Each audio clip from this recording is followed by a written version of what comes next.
এবার ভারতীয় ফুটবল দলকে কাতার ফুটবল দল বেইমানিভাবে হারিয়ে দিল। অনূর্ধ্ব 23 এএফসি এশিয়ান কাপ কোয়ালিফায়ারের দ্বিতীয় ম্যাচ, মানে 6 সেপ্টেম্বরে দ্বিতীয় ম্যাচ ছিল এই দুটো টিমের, কাতার আর ভারতের, যেখানে ভারতীয় ফুটবল দল তারা শেষ ম্যাচ খেলে এসেছে, বাহরিনের বিরুদ্ধে 2-0 গোলে জয়লাভ করেছিল। আর এই কাতার ফুটবল দল ব্রুনেইকে কিন্তু একতরফাভাবে হারিয়ে দিয়েছিল। তো যাই হোক, দুটো দলের কাছে ইম্পর্টেন্ট ম্যাচ ছিল, আর কাতার এই গ্রুপের আয়োজক দেশ ছিল, আর কাতারকে এই গ্রুপ থেকে কোয়ালিফাই করাবার জন্য রেফারি প্লাস কাতার বেইমানিভাবে ভারতকে হারিয়ে দিল। যেখানে এই ম্যাচে 53 নম্বরে থাকা কাতার দলকে একবারও দেখে মনে হয়নি তারা ভারত থেকে অনেকটাই এগিয়ে, কারণ ভারত 133তম র্যাঙ্কিংয়ে রয়েছে। বাট খেলা দেখে কিন্তু উল্টো জিনিসটাই বোঝা গেল। পুরো ম্যাচে ডমিনেট করলো ভারতীয় ফুটবল দল অনূর্ধ্ব 23 টিম।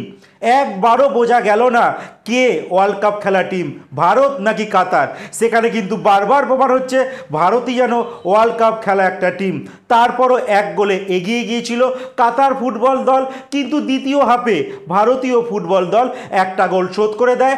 তারপর ভারতীয় দলের একটা ভালো স্ট্রাইকারের অভাব বোঝা গেল, যার জন্য ভারতীয় দল কিন্তু আর গোল করতে পারলো না। বাট অনেক চান্স ক্রিয়েট করেছিল ভারতীয় ফুটবল দল, বাট একটা মুহূর্ত পুরো টিমের স্বপ্ন কিন্তু বিচূর্ণ করে দিল।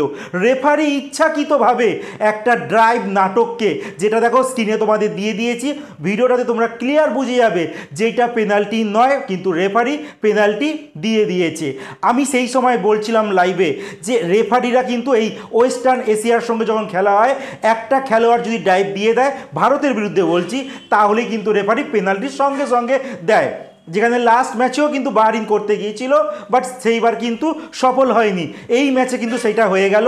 যারা এটা ইউটিউবে আমার ভিডিওটা দেখছো, তাদেরকে কপিরাইট ইস্যুর জন্য কিন্তু ভিডিওটা দেখাতে পারছি না, ছবিটা জাস্ট দেখাচ্ছি।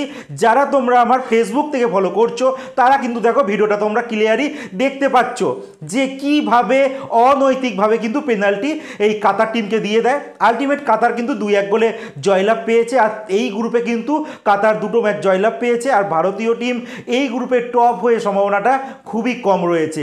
যেখানে ভারতীয় ফুটবল দল শেষ ম্যাচ এই গ্রুপের ব্রুনেইর সঙ্গে খেলবে, সেখানে যদি ভালো ব্যবধানে হারিয়ে দেয়, সেক্ষেত্রে দ্বিতীয় স্থানে থাকা 4খানা দেশের মধ্যে, সেরা 4টে দেশের মধ্যে ভারতীয় দল হতে পারে। দেখা যাক, সেটা তো পরে নির্ভর করবে। বাট গ্রুপ টপার হয়ে কিন্তু সরাসরি যাওয়ার চান্সটা আর আমাদের থাকলো না এই বাজে চিটিংবাজি বা বেইমানি দেশ কাতার প্লাস এই রেফারিদের জন্য। এর আগেও কিন্তু 2024 সালে ফিফা ওয়ার্ল্ড কাপ কোয়ালিফায়ারের স্ক্রিনে দেখো দিয়ে দিয়েছি, তোমরা দেখতে পাচ্ছ বলটা দাগের বাইরে বেরিয়ে গেছে, তারপরও বাইরে থেকে টেনে গোল করে বেরিয়ে গেল। কাতার এটা নতুন নয়, তারা এমনভাবেই ফুটবলটা খেলে।